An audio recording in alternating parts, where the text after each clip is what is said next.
అగ్నిసాక్షిగా episode 49. Harsha మాటలకి నందు భయంతో వణికిపోతుంది. ఇప్పటిదాకా ఎన్ని కష్టాలు పడి కాపాడుకుంటూ వచ్చిన తన శీలం ఈ రోజుతో నాశనమైపోతుందా అన్న భయంతో చెమటలు పట్టేస్తాయి. గట్టిగా అరవడానికి కూడా లేకుండా నోటికి ప్లాస్టర్ వేసేశాడు అని తిట్టుకుంటూ ఏడుస్తూ చుట్టూ చూస్తూ ఉంటుంది. నందు తప్పించుకోవడానికి మార్గం దొరుకుతుందా అనుకుంటూ. కాని ఆమె ఆశ నీరుగారిపోతుంది ఏ మార్గమూ కనబడక.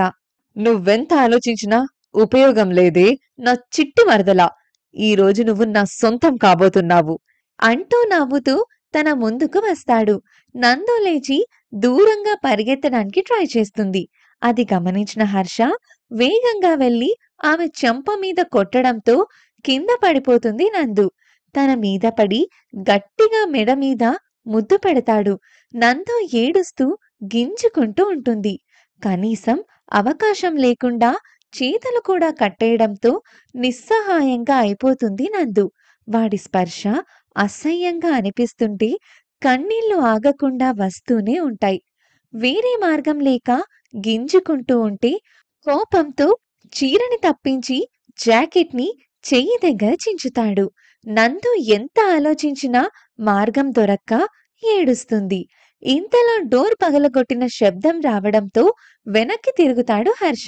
అక్కడ హాల్లో నేల మీద నందుని బలవంతం చెయ్యాలని చూస్తున్న హర్షాని చూసి రేవంత్ రక్తం మరిగిపోతుంది.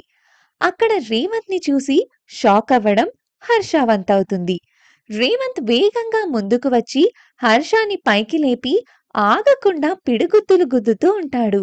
రేవంత్ ని చూసిన నందుకి పోయిన ప్రాణం తిరిగి వస్తుంది. ఆశ అడుగంటిన ఆ కళ్ళల్లో జీవం వస్తుంది.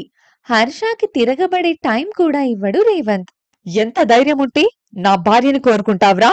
ఈ విషయం ముందే తెలిసినా కూడా ఇప్పటి వరకు నువ్వు మారతావని నిత్యామొహం నీ పాపమొహం చూసి నిన్ను వదిలేశాను.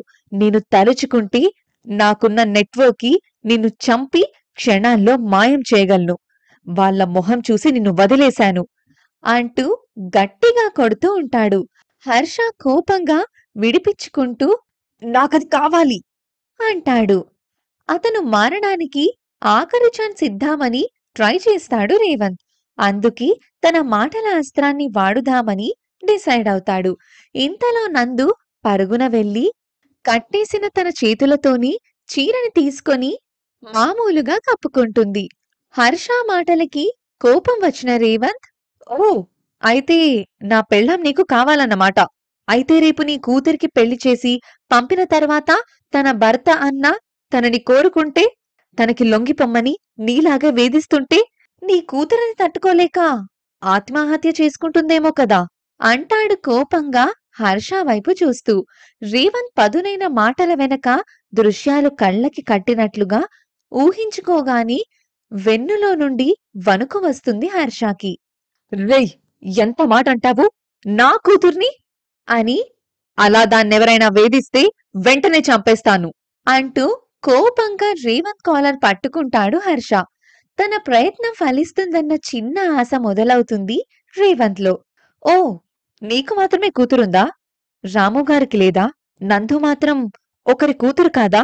నీ ఇంటి కూతురు లాంటిది కాదా అంటూ కోపంగా అడుగుతాడు రేవంత్.